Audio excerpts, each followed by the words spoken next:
Bonjour mes chers enfants, dans une nouvelle vidéo dans laquelle on va faire la correction des exercices, page 42. Allez, prenez avec moi la page 42. L'exercice numéro 7.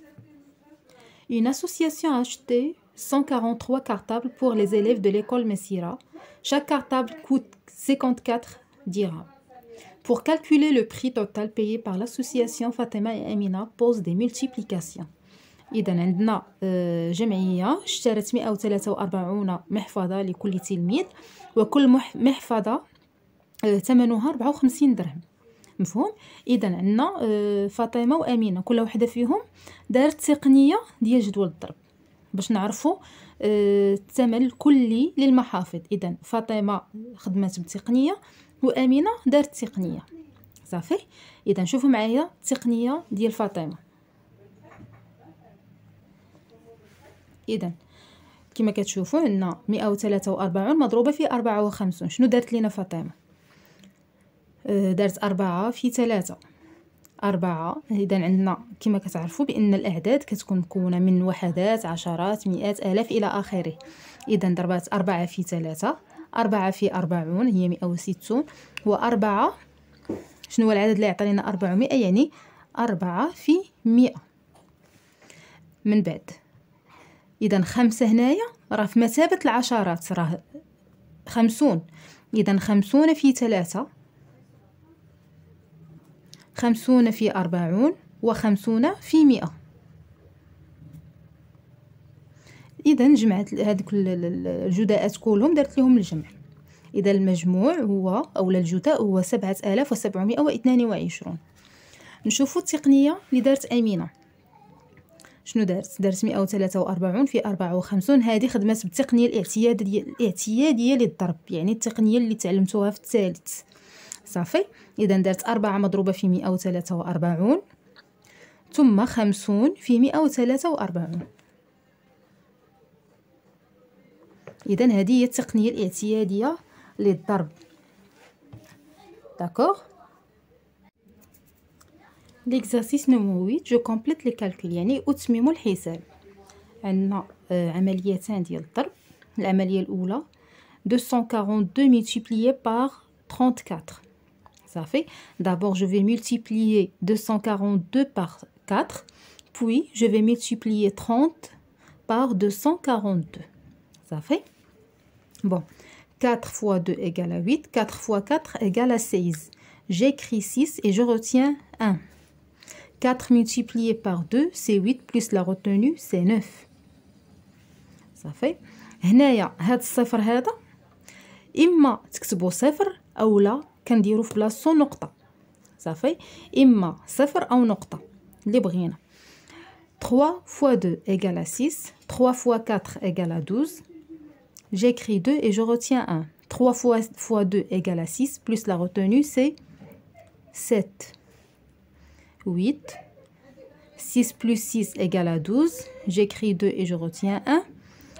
9 plus la retenue c'est 10, plus 2 c'est 12. J'écris 2 et je retiens 1. 1 plus 7 égale à 8. Donc le produit c'est 8228.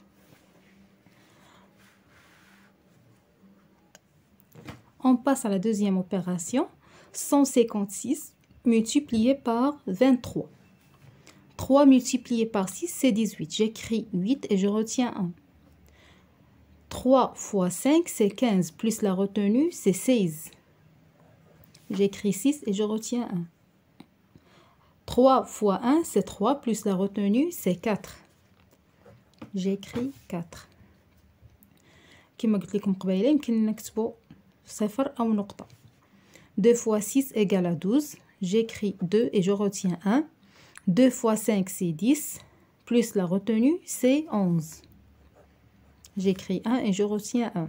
2 fois 1 c'est 2, plus la retenue c'est 3.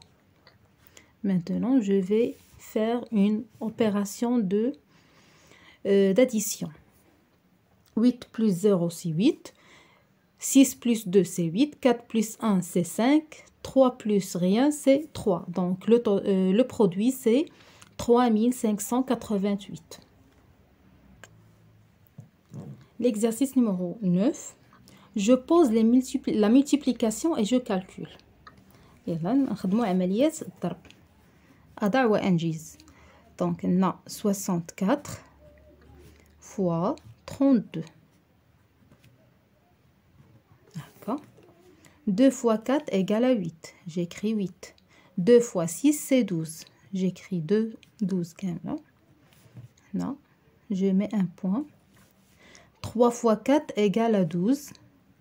J'écris 2 et je retiens 1. 3 fois 6 c'est 18 plus la retenue c'est 19. Je fais une opération d'addition. 8 plus rien c'est 8. 2 plus 2 c'est 4. 1 plus 9 c'est 10. J'écris 0 et je retiens 1. 1 plus 1 c'est 2. Le produit c'est 2048. On passe à la deuxième opération. 127 fois 321. Donc on a 1 fois 127. كما كتعرفوا بأن في أي عدد كنضربو في واحد فالعدد يبقى هو لا يتغير. إذا 1 fois 127 c'est 127. نديرو هنايا point. 2 fois 7 c'est 14. J'écris 4 et je retiens 1.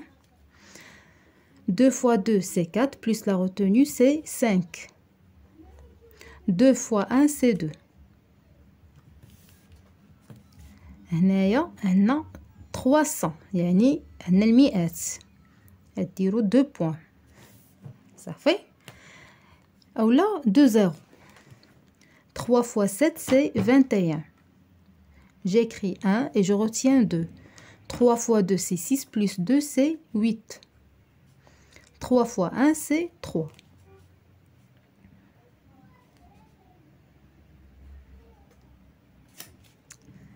Et je vais faire une opération d'addition. 7 plus rien c'est 7. 2 plus 4 c'est 6. 1 plus 5 plus 1 c'est 7. 8 plus 2 c'est 10. J'écris 0 et je retiens 1. 3 fois plus 1 c'est 4. Le produit c'est 40 767.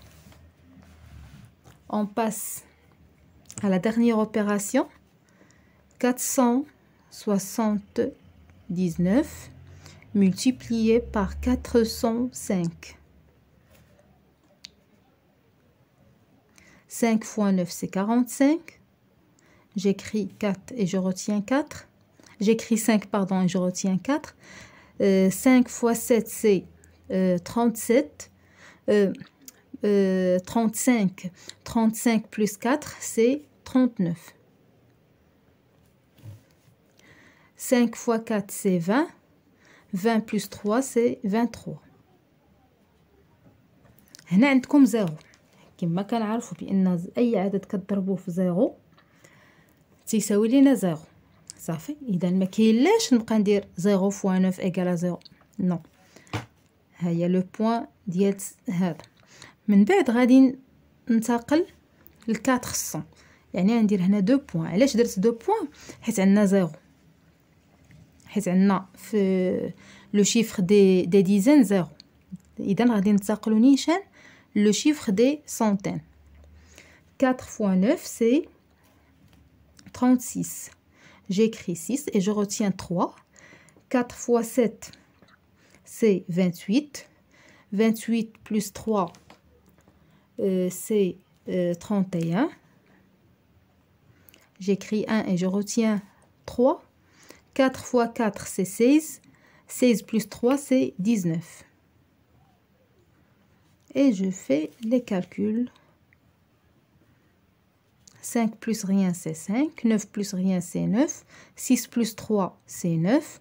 1 plus 2 c'est 3. 9 plus rien c'est 9. 1 plus rien c'est 1. Donc le produit c'est 193 995. L'exercice numéro 10. Je complète par les chiffres convenables et je vérifie en utilisant la calculatrice. اذا عندكم هنايا 3 ديال العمليات ديال الضرب، ولكن ناقصهم ارقام، ناقصينهم الارقام حنا خاصنا نوجدوها. صافي. اذا عندنا 73 ملتيبليي بار 40 وشي حاجه. صافي، ما عندناش رقم الوحدات. صافي. اذا شنو هو العدد اللي غادي نضربوه في 3 كيعطي ليا عدد رقم وحداته 4؟ اذا في مضاعفات 3، شنو هما مضاعفات 3؟ عندكم 3 6 9 12 15 18 21 24. اذا فاش ضربت 3 عطات لي 24، ضربناها في 8. هاي اذا 8 في 3 24، نكتبوا 4 ونحتفظوا ب2، و8 في 7 56. 56 زائد الاحتفاظ هي 58. اذا العدد هو 8. صافي. اذا نكملوا العمليه ديالنا. 4 في 3، اذا هنايا كنديروا ديك النقطه ديالتنا. 4 في 3 12، و4 في 7 28 زائد الاحتفاظ 29. صافي. ونكملوا نديروا عمليه الجمع ديالنا. 4 10 15 et 3. Le produit c'est 3504. إذا العملية الثانية عندنا هنايا رقم المئات ما معروفش. إذا عندنا 4 في 7 28، غنكتبو 8 ونحتفظو ب2. 4 في 4 16 زائد الاحتفاظ 18، غنكتبو 8 ونحتفظو ب1. صافي. إذا شنو هو العدد اللي نضربوه في 4 ونزيدو ليه 1 يعطي لي 9؟ هو 2. 4 في 2 8 زائد الاحتفاظ 9. صافي. ها هي النقطة ديال العشرات. 3 في 7 21، اكتب 1 واحتفظ ب2. 3 في 4 12، 12 زائد 2 14، اكتب 4 واحتفظ ب1. 3 في 2 6، 6 زائد الاحتفاظ 7، وأقوم بعملية الجمع. إذا عندك 8 9 13 8. Bon, le produit c'est 8398. إذا العملية الأخيرة 5 في 4 20، أكتب 0 ونحتفظ ب2. صافي. إذا عندنا 5 نضربوها في واحد العدد تتعطى ليا 7. يعني 5 مضروبة في واحد العدد زائد الاحتفاظ تتعطى لي 7. صافي. أولا 17، لأن 5 في 6 30. صافي. كنكتبو 7 ونحتفظو ب1. إذا تتساوي 17. إذا شنو هو يد العدد؟ هو 3، لأن 5 في 3 15 زائد 2 17. صافي. إذا 8 في 4 32. ها هي 2 ونحتفظو ب3. 8 في 3 24 زائد 3 27، نكتبو 7 ونحتفظو ب2. 8 في 6 48 زائد 2 تساوي 50. ها هي. إذا 0 زائد لا شيء 0. 9. 1 زائد 7 8. 3 زائد لا شيء 3 5. إذا الجداء هو 53890. L'exercice numéro 11. Chaque jour, Fatima se rend à pied à l'école. Chacun de ses pieds mesure environ 56 mètres. Elle compte 475 pas de sa maison à l'école. Quelle est en mètres la distance de sa maison à l'école؟ إذا قالوا لنا بأن فاطمة كتمشي للمدرسة على رجليها.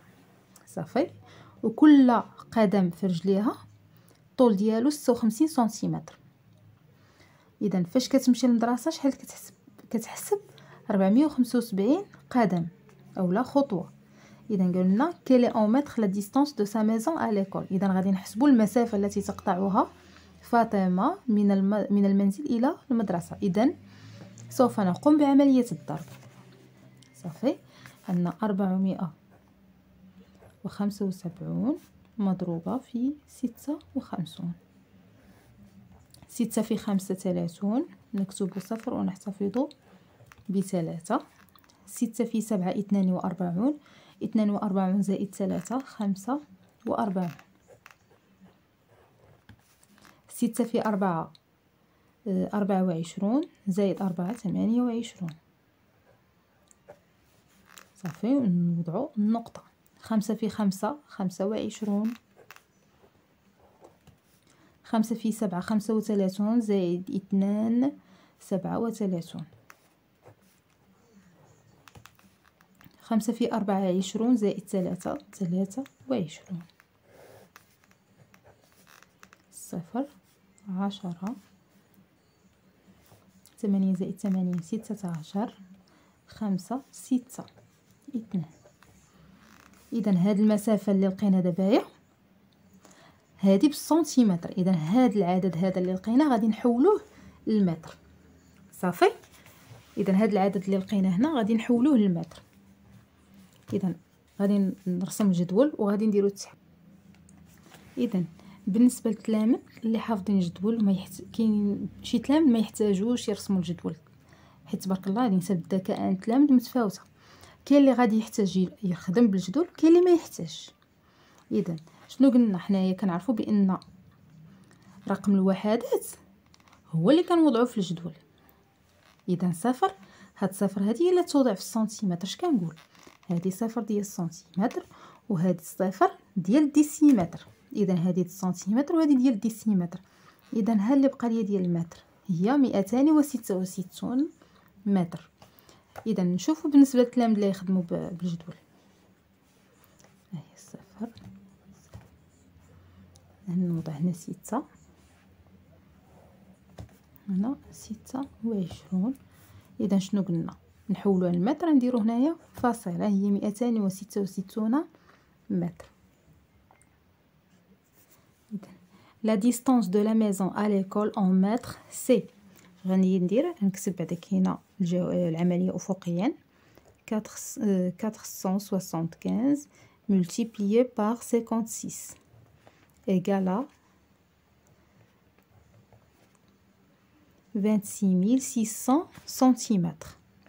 اذا كما شفتوا معايا في الجدول راني حولتها égale à 266 متر. اذا هذا هو الفيديو ديالنا ديال هذا النهار. كنتمنى انكم تكونوا استفدتوا معنا، والى اللقاء في فيديو اخر ان شاء الله.